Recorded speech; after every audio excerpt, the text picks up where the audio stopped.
One trick that I've used over the years in helping people resolve their acid reflux or heartburn symptoms is using something called apple cider vinegar. Apple cider vinegar comes in a couple of different formats, but the one that I prefer to use is by a company called Bragg's. Bragg's apple cider vinegar is unfiltered, and it has probiotics in it as well as a little bit of potassium to help patients essentially resolve their GI issues. There's a couple of different recipes out there on how to mix up apple cider vinegar to help with your reflux symptoms. The recipe that I have found to be most successful is as follows. I'll take about 1 to 2 teaspoons of the apple cider vinegar. Make sure you do shake up the bottle well. There's a lot of that probiotic and material, what they call the mother, on the bottom of the unfiltered Bragg's product. So I mix up that bottle well. I'll pour out again 1 to 2 teaspoons, and I'll dilute that in 4 to 6 ounces of water. It's important to note when you're mixing up apple cider vinegar that you're diluting this in water. I've had patients come into the pharmacy in the past and they said, oh, this apple cider vinegar, this burns, it hurts too much, and they're drinking it right out of the bottle. That's not what you want to do. So definitely dilute the apple cider vinegar in, again, about 4 to 6 ounces of water. I don't try to dilute it too much, otherwise it tends to lose its benefit, and it just fills up the stomach more with more fluid, stretches it out, and causes that LES to open up even more.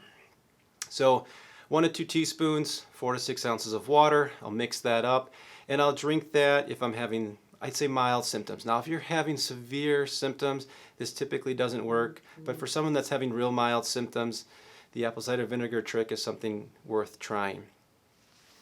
As an added benefit, what I like to do with my apple cider vinegar mixture is to add about half a teaspoon to a teaspoon of Manuka honey. If you're unfamiliar with Manuka honey, this can be essentially sourced in different parts of the world, but in my opinion, the best Manuka honey that's out there comes out of Australia or New Zealand. Our pharmacy gets ours out of New Zealand. We have an authorized wholesaler here in Florida or in the United States. I'm not in Florida, I wish I was. So that Manuka honey comes from New Zealand, gets imported here, and I like to mix, again, about a half a teaspoon to a teaspoon of that Manuka honey. And Manuka honey, if you're not familiar with it, has anti-inflammatory properties, actually anti-cancer benefit, and I will include a link in the show notes below with a nice review article that goes through all of the different mechanisms, and there's a nice review, again, this is from a medical journal called Food Science, that really does a good job of explaining all the different health benefits of this wonderful product. So just to recap, you got a half a teaspoon to a teaspoon of Manuka honey. I'll put 1 to 2 teaspoons of apple cider vinegar. Make sure you shake the bottle well before adding that to, again, about 4 to 6 ounces of water. Mix all that together, and again, you can drink that if you're having mild symptoms of acid reflux, heartburn, what have you. Now, I will caution you that if you do this and this doesn't work, you're going to want to follow this up typically with some Tums to help offset the acidity of that vinegar that you just drank. So you got to be certainly careful with that. Above all else, I encourage you to talk to your physician if you're thinking about starting something like this, or call the pharmacy, schedule a consultation with myself, and we can go through this more in detail for you. I just want to take a moment to thank you for watching this video. If you found value in today's video so far, I encourage you to give this video a thumbs up. It really helps support the channel. I also want to take a moment to talk about MD Custom RX. We were founded in 2004, and we were the first accredited compounding pharmacy in Wisconsin. MD Custom RX and the pharmacists here strive to help patients to understand, obviously, more of their medication, and more importantly, we're trying to get to the root cause of the problem, really to understand the physiology of the body, explaining that to the patient, and ideally trying to fix issues, health issues, without having to put medical, pharmaceutical band-aids on them. One last tip before we go today that I want you to be aware of if you're suffering from acid reflux, heartburn, GERD, again, whatever name we want to put on it. If you are a patient that hasn't been on any antacids as of yet, besides maybe a Tums, but if you haven't taken any Zantac or cimetidine or any of the Nexiums out there of the world, or what I call proton pump inhibitors. If you haven't taken any of those medications yet, I encourage you to talk to your doctor and have them do a pH test of your stomach acid.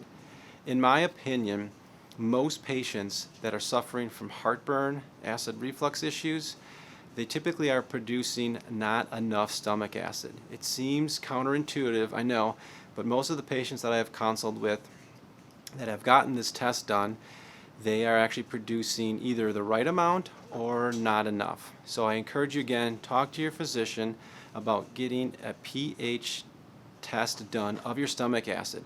This pH test is called the Heidelberg test. Essentially what happens is you swallow a capsule, it's got a pH meter in it with a radio transmitter, and a trained technician essentially will follow that capsule down into your stomach, and it will record the pH wherever that capsule is at. So again, if you've never been on an antacid and you're having acid reflux symptoms, before starting any of those medications, I encourage you to talk to your provider about getting the Heidelberg pH stomach acid test completed. If you are someone that is looking to get to the root cause of your health condition, health problem, I encourage you to subscribe to this channel.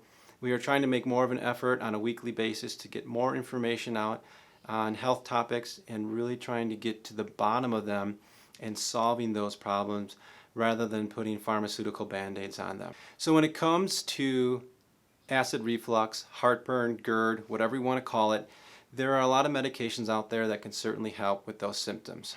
However, they do or they can come with side effects that you may not be aware of, and I will put a link in the show notes below with a previous video that I've done on some of those pitfalls and some of those drawbacks on those medications, specifically a drug class called PPIs. Another video that I did on acid reflux is some of the other nutritional supplements that you might be interested in. I'll put again a link to that video in the show notes below. It goes through some of the other nutritional supplements that I like to use for patients that are suffering from heartburn or acid reflux. Thanks for tuning in today. If you have any questions or concerns about today's content, I encourage you to call the pharmacy. I have appointments Monday through Friday. You can schedule that with either Kelly or Andrea at the front desk, and they'll be more than happy to get you on the schedule. Thank you. Have a great day.